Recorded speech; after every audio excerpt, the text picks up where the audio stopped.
Been so far, and if assuming it's good, how maybe encouraging is that guys are excited about what's coming up and maybe the new regime?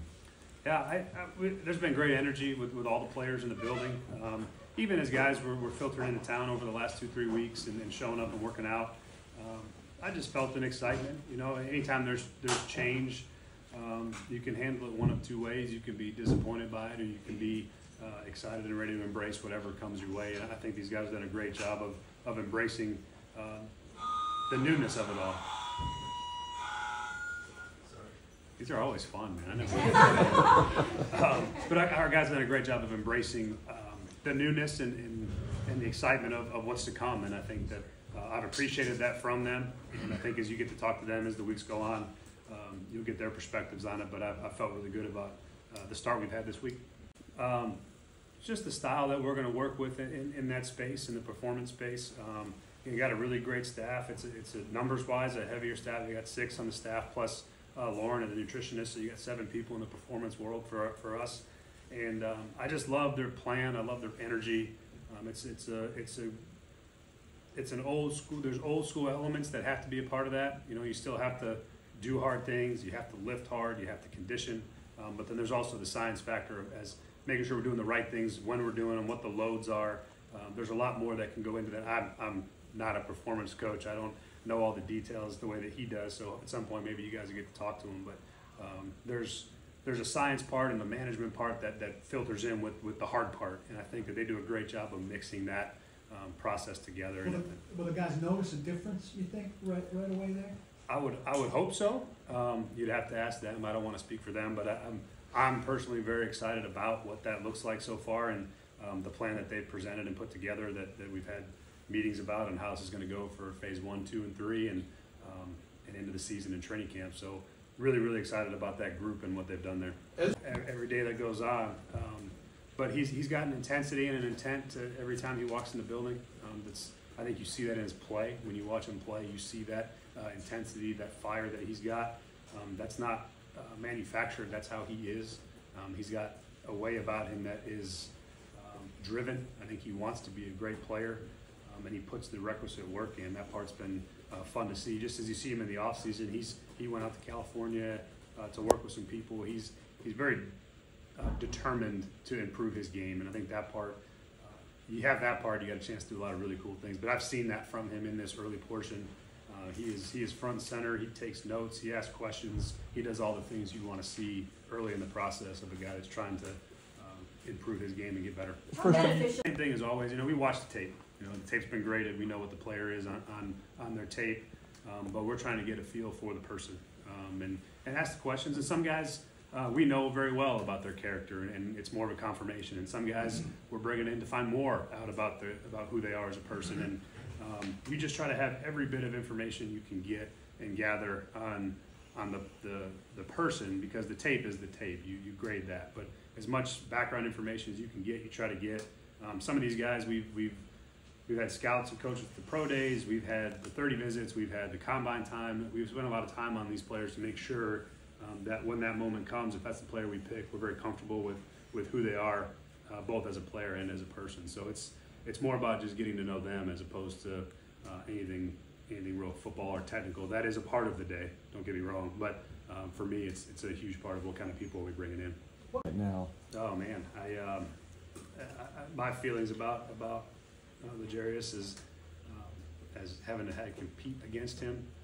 He's such a fantastic player, and the mentality that he brings to the defense, and you pair him with Cheeto, two guys that are really physical, really aggressive. I think they changed the whole demeanor of what you ask in the secondary and then how they play. And I think when you add Roger into that mix as well, the fire that he plays with as a nickel, that's a really good group of corners that play at a high level and demand the same standard. And I think that's what you're looking for ultimately. Guys that play like that, but then demand it from everybody else around them.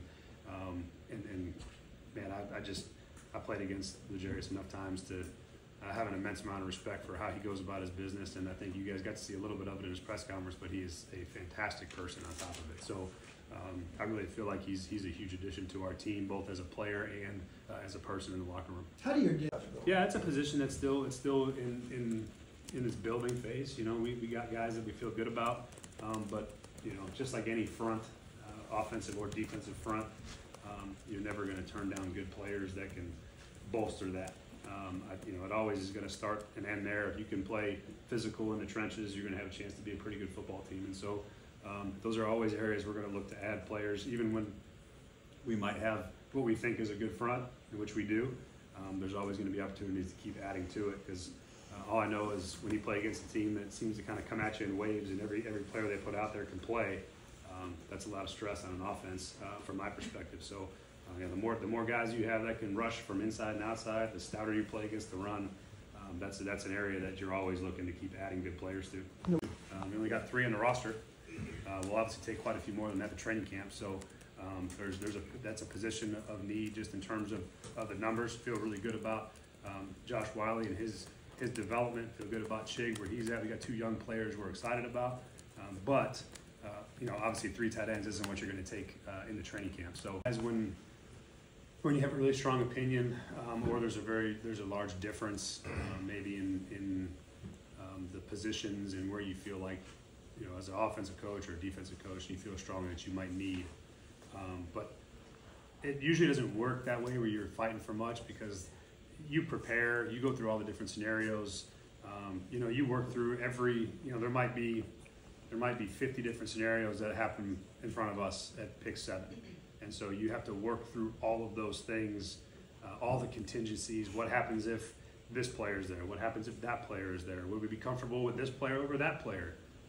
And you go through all of these exercises at your picks, and particularly as the first and second round for sure, because that's a process you have to work through, so you're not surprised on draft day. So by the time we get to the draft, all these conversations have been had. People have said their piece.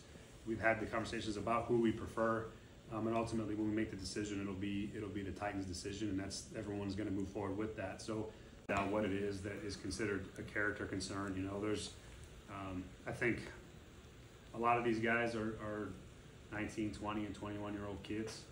I think about a lot of the things that I did when I was that age, and I don't know that people would have, not that they were bad things, but yeah, I like to be around my buddies and go out and go to a party and do that. I mean, those are all things that these guys do, and sometimes they get unfairly knocked for some of those things. And some of them have real life issues that they're working through, that have real difficulties in their home lives growing up, and those are things that they have to work through themselves, that are part of the equation. But I think you have to really make sure you're judging the kids on the right things and doing the homework on the background and making sure that you're not making any assumptions about what a college coach told you about it when the scout went in November to visit.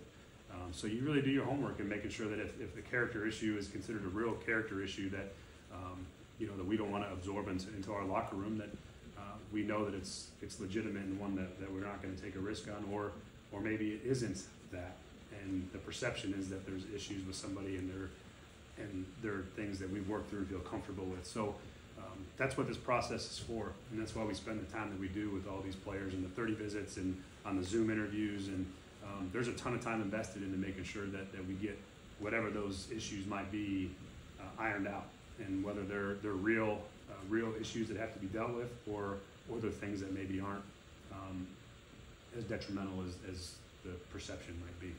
To add them to those spots, I mean, we have to have someone emerge for us at the slot position receiver when we're in 11 personnel. That's one that we got some young players I'm excited to take a look at, with obviously Kyle Phillips. Mason Kinsey's been around here a little bit. He's shown his mettle. Obviously, Nick Westbrook-Akine's been involved in some of those spots over his career. So trying to find someone to emerge in that spot. You know, you got guys that you're trying to always build youth and depth as well. And so those things are in constant flux. You're always trying to have another guy ready to roll. You need depth at every position. That's not just the receivers, but you're always open to those guys. And again, guys that are fast, explosive, and physical, you can't have enough of them.